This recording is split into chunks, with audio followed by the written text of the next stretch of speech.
Bom dia, doutor. Bom dia. O seu nome completo, por gentileza? José Magno Fonseca. Doutor, o senhor é brasileiro, o seu estado civil? Eu sou casado, brasileiro, Sua profissão? sou médico. O seu endereço, por gentileza? Pode ser o profissional, se o senhor preferir. Eu moro na Rua Miragem do Sol, número 19, apartamento 1201, do edifício Dom Carlos, São Carlos. Renascença 2. Tá, são dois, vale não. Doutor José Magno, quanto tempo o senhor tem de experiência na área da cirurgia plástica? Simplesmente uns 37 a 40 anos.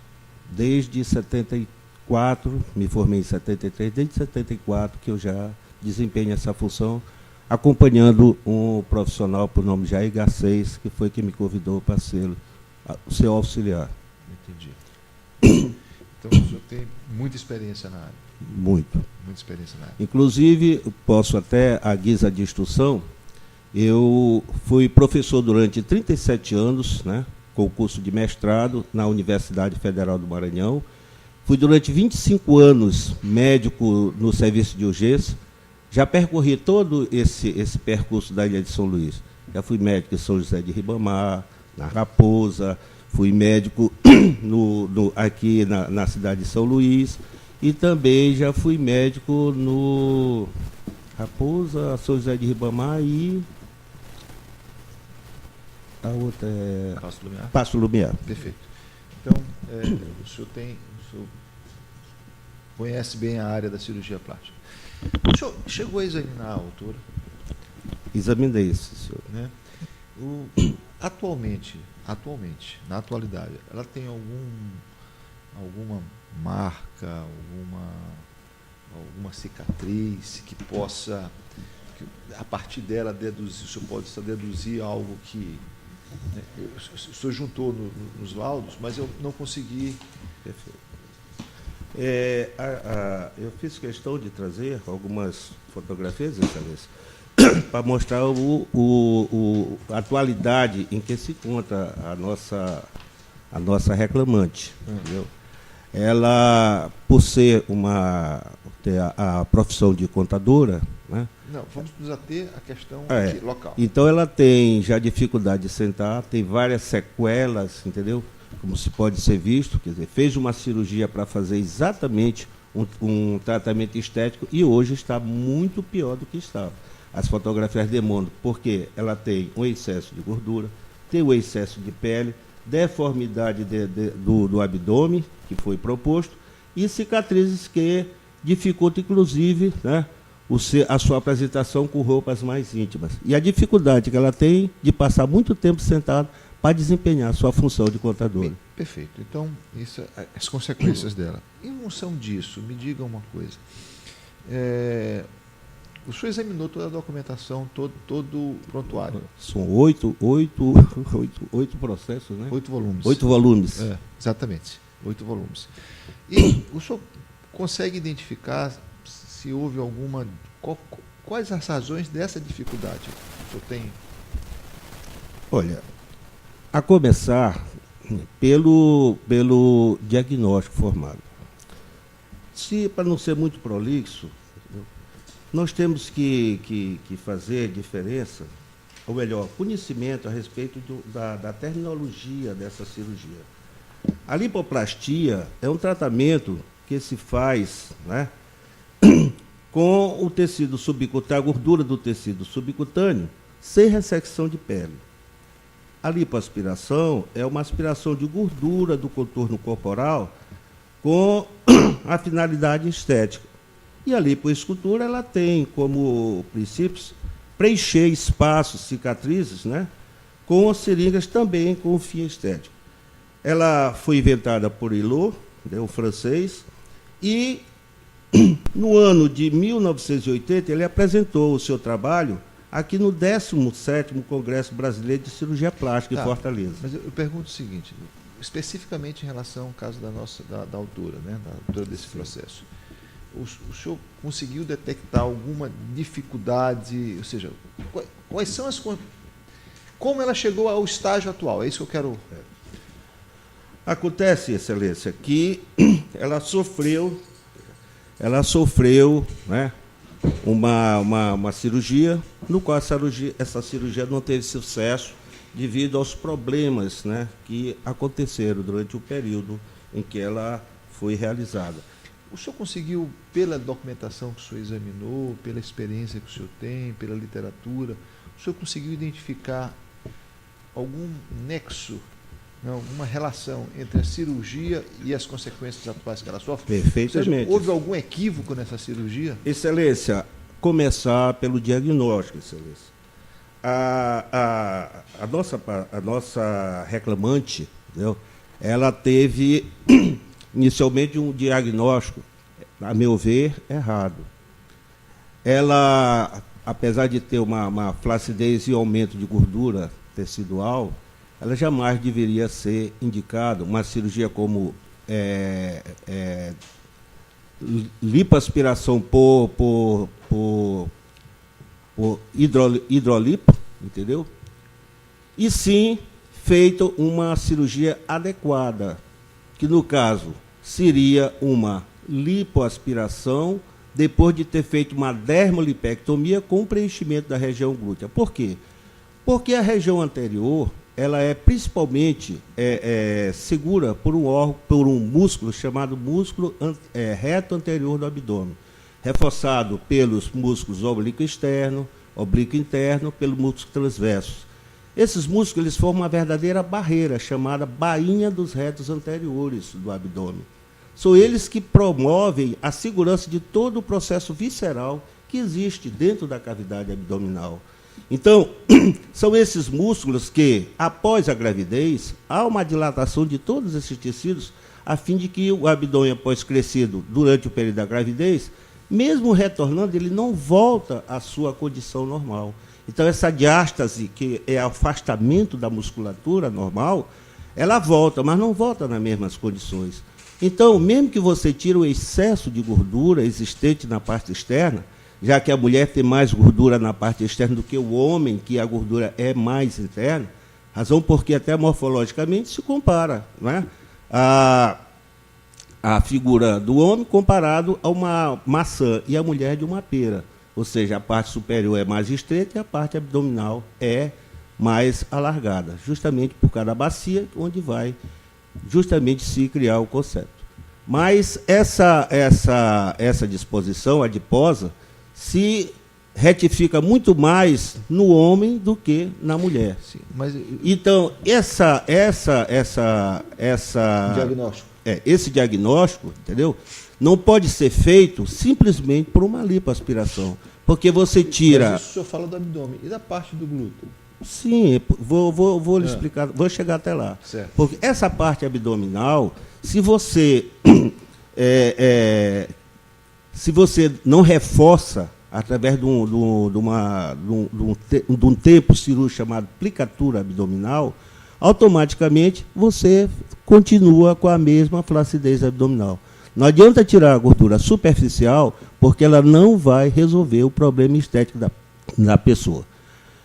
Essa aplicação, que é a outra parte da cirurgia, chamada lipoescultura, em que se aproveita o conteúdo gorduroso, chamado uma espécie de enxerto, né? Não passa de um enxerto da própria pessoa, né? Então, é jogado na região glútea justamente para poder retificar não só o volume, não só as depressões, como também dar um modelo estético para essa região. Então, por que essa cirurgia deveria ser feita em um só tempo e não em dois, como foi feito? Porque essa gordura que é retirada, entendeu? Ela vai ser colocada em outra região, que seria a região glútea. Se faz em um só tempo, principalmente por questão de segurança, por questão de comodidade do paciente. Se o paciente se estressa na primeira cirurgia, por que se expressar duas vezes, Excelência? Por que não se faz só de um tempo? Entendeu? E essa gordura que é retirada, entendeu? Ela é aplicada e sempre guardada uma pequena reserva na aplicação, justamente para que, se faltar gordura em uma determinada região que ficou desigual ou se ficou deprimida, você colocar, entendeu? E ainda tem mais uma coisa, entendeu? Essa gordura, uma vez aplicada, entendeu? Ela tem que ser modelada, entendeu? Para que não haja outro problema. E o abscesso, ele se deu por quê? Por causa Nós temos, né, alguns problemas, né, dentro da cirurgia plástica, né, que nós temos que ter muito cuidado.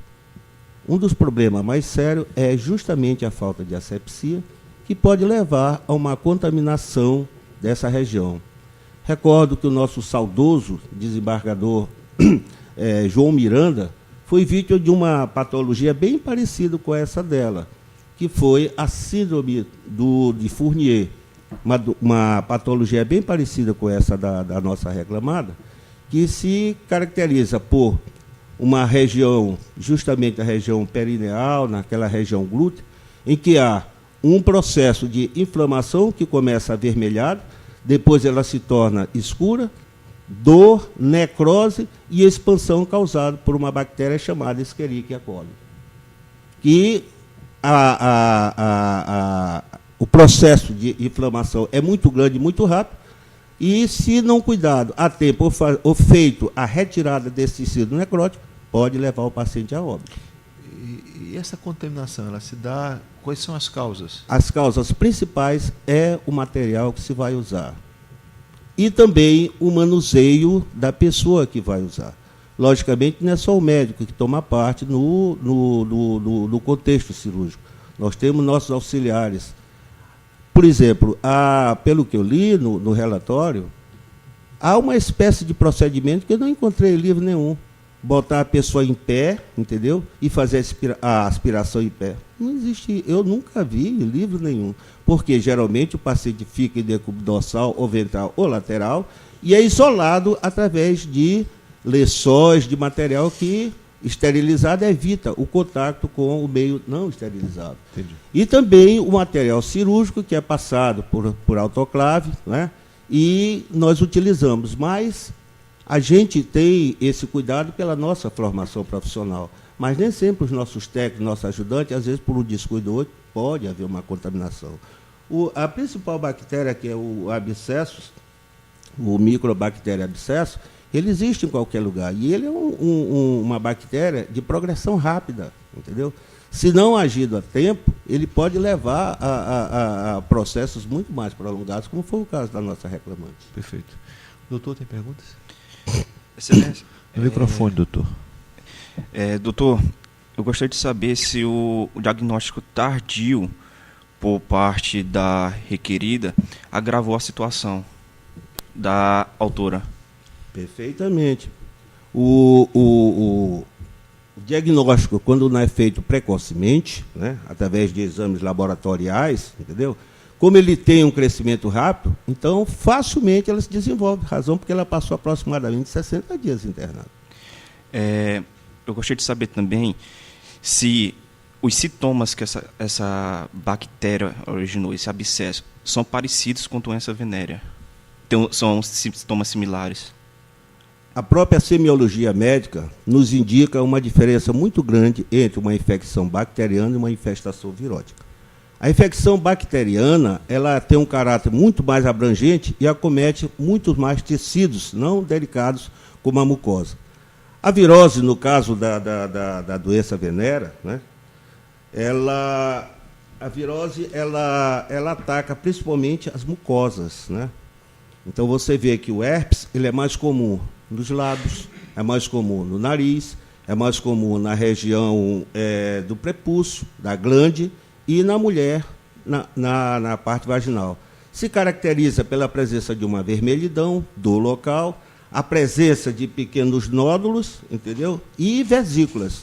Entendeu? A febre, que é característica, mas principalmente o que caracteriza é uma deficiência imunológica. Nós temos uma deficiência das plaquetas, nós temos uma deficiência do elemento sanguíneo, que é a defesa do organismo, que são os leucócitos. Então, a leucopenia justifica justamente uma deficiência imunológica do organismo, levando ao aparecimento dessa patologia. Última pergunta. Se a autora não tivesse tomado a iniciativa de ir ao hospital devido à febre que a acarretou, ela e continuasse no tratamento proposto pela requerida, poderia vir a falecer? Poderia pelo seguinte: pela própria constituição anatômica, o peritônio ele reveste toda a cavidade abdominal. Posteriormente, ele tem uma projeção que nós chamamos fundo de saco de Douglas, que no homem ele é praticamente reto, porque a própria constituição anatômica só existe entre o reto e a bexiga. Mas a mulher, como tem um útero, essa reflexão se faz tanto anteriormente, chamado fundo de saco anterior, mas o de Douglas, devido ao útero, ela se projeta muito mais para a parte posterior. E, cirurgicamente, isso nos favorece, os cirurgiões, porque, às vezes, um traumatismo abdominal, nós fazemos uma punção no fundo de saco de Douglas para saber se há secreção sanguinolenta ou outra secreção aparente. Então, a proximidade do reto com o fundo de saco de Douglas e com essa infecção que se prolongou na região glútea, ela correu um risco muito grande de haver uma contaminação peritoneal, haver uma septicemia, em vez de ser só um processo de abscesso, levar ao óbito. Doutor, Não, excelência, sem mais perguntas. Doutor, o senhor tem perguntas, por gentileza?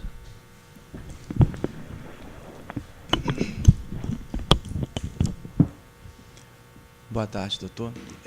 Gostaria só de iniciar, antes de começar com as perguntas, e até explicar o juízo. Minha especialidade é Direito Médico, sou consultor da Sociedade Brasileira de Cirurgia Plástica. As perguntas, por favor, doutor. Então, tenho algumas perguntas um pouco mais de ordem técnica, por isso é o preâmbulo para justificar. O senhor, quando se qualificou como médico e relatou a sua vasta experiência como médico, o senhor não... O microfone, doutor, porque senão fica depois o áudio prejudicado. Desculpa, excelência. O senhor não precisou uma questão importante para mim. O senhor é membro hoje da Sociedade Brasileira de Cirurgia Plástica? Não sou membro da Sociedade Brasileira de Cirurgia Plástica, porque não fiz a prova de título. Mas tenho pelo Conselho Regional de Medicina uma declaração de que eu posso exercer como especialista essa atividade. O senhor sabe, então, o senhor tem noção das resoluções do Conselho Federal de Medicina, especificamente ao 974 de 2011, sabendo que se intitular especialista só com o devido registro e qualificação de especialidade. E o senhor tem conhecimento dessa resolução? Tenho conhecimento. E aqui na nossa cidade, entendeu? O Conselho Regional de Medicina, até hoje eu não vi proibir nenhum colega que não seja associado à Sociedade Brasileira de Cirurgia Plástica, exercer suas atividades. É muito comum aqui no nosso meio médico, colegas que vêm de fora, fazerem suas cirurgias aqui sem a menor fiscalização. Perfeitamente, doutor. Eu estou entrando nesse mérito. O meu mérito é realmente a questão da especialidade, uma vez que o senhor já acabou de afirmar que para ser especialista tem que ter o RQ. Pergunta, doutor. Os seus argumentos o senhor faz nas suas razões. Não, claro, perfeitamente. Desculpa, excelência. Eu vou pedir ao senhor que sejam perguntas. Perfeitamente. Os articulados, Claro. prometo que lerei as suas razões finais. Perfeito, excelência. Pergunta, então, uma questão mais objetiva. O senhor afirmou, no seu depoimento, da questão do diagnóstico. Eu vou me ater a essa questão do diagnóstico. Por que o senhor afirma que há falha no diagnóstico? Você, como especialista, né, deve saber que a parede abdominal, uma vez protegida, né, pelos músculos reto anteriores, oblíquos, pelo músculos reto interno, músculo reto anterior do abdômen, pelo oblíquo interno, oblíquo externo e pelo músculo transverso, eles formam essa barreira. Então, a simples indicação de uma lipoaspiração não vai resolver o problema estético abdominal. Doutor, a despeito dessa questão técnica, o diagnóstico a gente sabe que é feito junto com o paciente.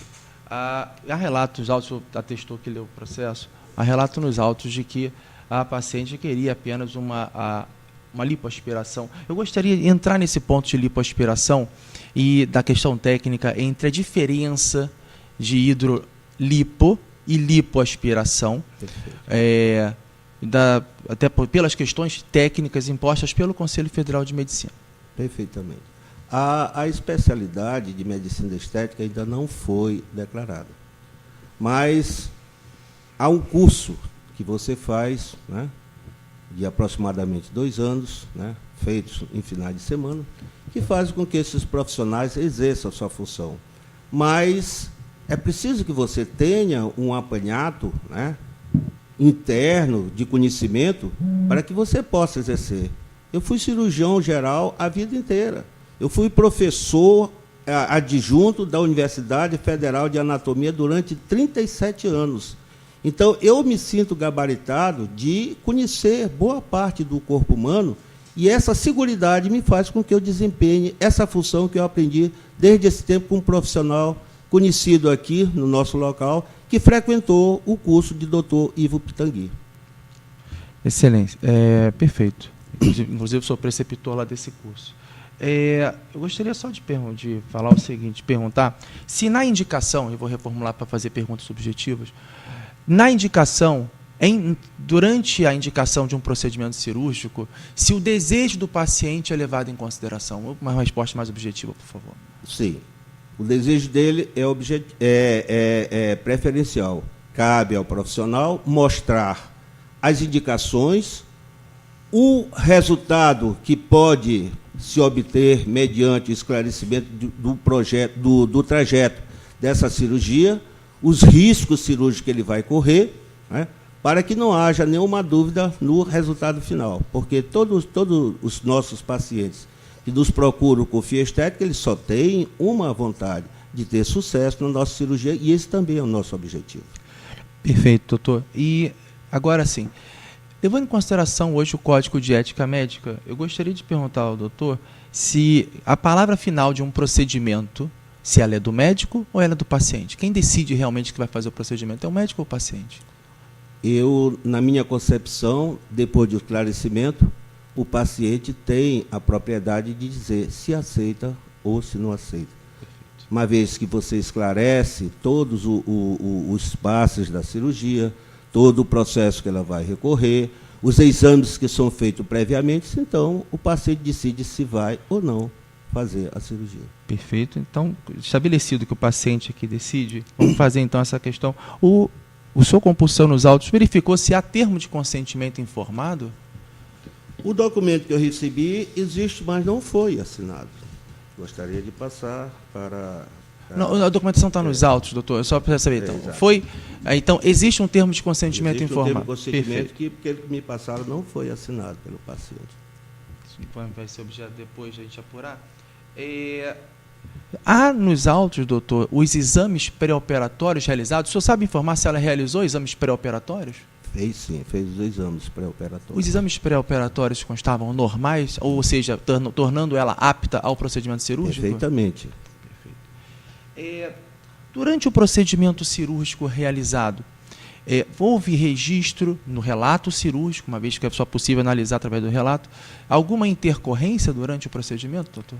Que nos consta que, na minha verificação, não houve. Tudo ocorreu corretamente. Perfeitamente. A questão da lipotransferência, ou como popularmente se fala, da lipoescultura. Lipoescultura. Isso, que foi realizada em momento posterior. Por que o senhor, uma vez que o paciente é que decide como vai ser realizado o procedimento, a palavra final do procedimento, da realização do procedimento é do paciente, por que o senhor considera como se fosse um erro da profissional? Porque nós sabemos que toda cirurgia, ela nos causa um estresse. Então, se nós podemos fazer essa resolução de uma só vez, num ambiente preciso, num hospital que tenha recursos, né, que tenha pelo menos uma terapia intensiva no caso de uma necessidade, por que nós fazemos essa cirurgia em 2 tempos e sabemos que precisamos desse conteúdo, desse enxerto gorduroso, né, que, como você, colega, deve saber, 20% a 30% desse material é reabsorvido pelo organismo. Então, se nós precisamos de uma quantidade de material para se fazer uma cirurgia estética, então, quanto mais elementos nós tivermos para fazer esse preenchimento, logicamente que nós pensamos num resultado muito melhor e que é muito mais contemplativo para as pessoas que se submetem. Jamais fazer em 2 tempos, por quê? Geralmente, na parte abdominal anterior, onde se concentra a maior quantidade de tecido adiposo, ao contrário dos flancos e da região torácica. Eu vou reformular a pergunta, até em compensação, até para a gente pode criar um raciocínio lógico. E uma vez sendo o paciente que decide sobre a realização do procedimento e a sua forma, cabendo o médico decidir se vai aceitar ou não, como o senhor ainda afirma que, uma vez que o paciente decidiu, e há um termo de consentimento, que houve erro da profissional em dividir esse procedimento em 2 etapas? Essa não poderia ter sido uma vontade da paciente? Não consta isso nos autos, mas nós, como profissionais, né, nós temos a consciência de que as nossas maneiras de operar dependem de nós mesmos. Nossos procedimentos dependem da maneira como nós operamos, não a indicação do paciente que não está afim, não tem essa formação para decidir qual tipo de procedimento nós vamos fazer. Esse procedimento é nosso, a responsabilidade é nossa. Perfeito, apesar de a gente ter confirmado que é o paciente que decide. Mas eu vou agora entrar dentro da parte da clínica. O senhor analisou, compulsando os autos, uma vez que eu atuo em conjunto com o doutor Fábio, que é o perito do juízo? Não, senhor. Ele é o perito. Ele foi o perito designado? Ele é o perito. Desculpa, excelência. Fazendo a minha Houve correção. substituição. Uma substituição. Exatamente. Perfeito. E os senhores foi intimado e não houve impugnação. Não houve nenhuma. Até porque nós acreditamos na qualificação dele quando foi apresentado. Não tínhamos razão de duvidar disso. Com relação à clínica, especificamente, a clínica possui hoje, pela legislação vigente, condições de realizar esse procedimento, ou ela é inapta à realização desses procedimentos no local? Eu não diria que seja inapta, mas para um procedimento como esse, que exige tempos cirúrgicos mais apropriados, é recomendável que se faça um hospital que tenha um suporte bem melhor. Inclusive, fiz a citação de se ter um suporte com a terapia intensiva, caso de haver qualquer problema. Doutor, eu vou ser um pouco mais incisivo na pergunta. Eu estou de acordo com a legislação existente, aí não é uma questão de opinião, é uma questão da legislação. Dentro da legislação, é legal, é permitido fazer na clínica ou não? Bom, isso aí já é uma questão jurídica que eu não entro no assunto por não ser um profissional de direito. Mas dentro disso aí o senhor opinou que não podia, sabendo que a legislação é Está dando permitida. uma opinião médica, doutor. Jurídica fomos nós que fazemos. Perfeita, excelência. Com relação à asepsia, o senhor atestou de que, formulando especificamente como Vossa Excelência deseja, existe algum indício nos autos de que o material utilizado se encontrava fora dos padrões exigidos para que se pudesse realizar o procedimento? A comprovação que nós temos é que foi examinado por 2 outros profissionais fora do Estado, entendeu? Que comprovaram que essa contaminação se deve exatamente a um processo de sítio da colocação do material gorduroso através de cânulas contaminadas, que consta inclusive nos autos. O senhor tem conhecimento, se consta nos autos, 2 laudos, inclusive, atestando que as cânulas têm um processo de esterilização feito de forma dentro do que exige a literatura médica? Não tenho esse conhecimento. Perfeito. O senhor tem conhecimento de informar onde foi diagnosticado a infecção? A infecção foi diagnosticada em Fortaleza, segundo os autos. Perfeitamente. Quanto tempo após a cirurgia foi diagnosticada a infecção? Aproximadamente, eu não me recordo se foram 30 ou 60 dias após a realização da cirurgia. Isso não vai de encontro ao que o senhor falou, que essa infecção é de um prognóstico rápido, de uma evolução rápida? E se tivesse uma correlação de causa e efeito direto ao procedimento, ela não apresentaria ou não poderia apresentar em momento anterior? Bom, nos autos consta que a paciente submeteu-se a várias aspirações, justamente diminuindo o volume da porção contaminada, do material contaminado. Onde foram realizadas essas punções do material? No próprio hospital, onde ela se encontrava internada. Então não foi realizada uma punção na clínica? Não. Perfeito. O tratamento da infecção foi realizado somente no hospital ou teve também alguma coisa realizada na clínica? Foi realizado na clínica, foi realizado domiciliar e principalmente no hospital, através de documentos que provaram que ela fez. Inclusive, houve uma modificação desse tratamento quando ela esteve em Fortaleza. Perfeito. Então, o senhor está testando que houve também o tratamento da infecção na clínica. Ela fez o tratamento na clínica e fez o tratamento domiciliar e também com a extra-hospitalar, que foi feito também em Fortaleza, quando, inclusive, o profissional resolveu mudar, né, a medicação que havia sido feita.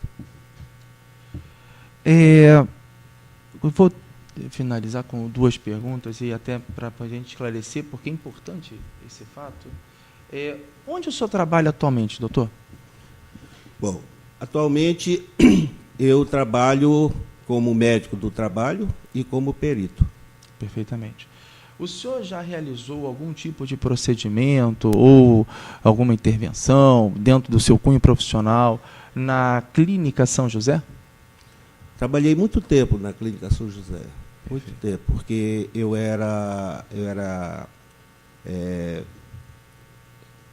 pertencia ao corpo médico da São José porque eu operava lá pelo SUS. Então eu operei muito tempo lá. O senhor tem conhecimento que essa clínica pertence ao cunhado da autora? Tenho sim. Perfeito. E a última pergunta. O senhor alguma vez procurou a clínica Personalité para desejar desempenhar sua atividade profissional lá?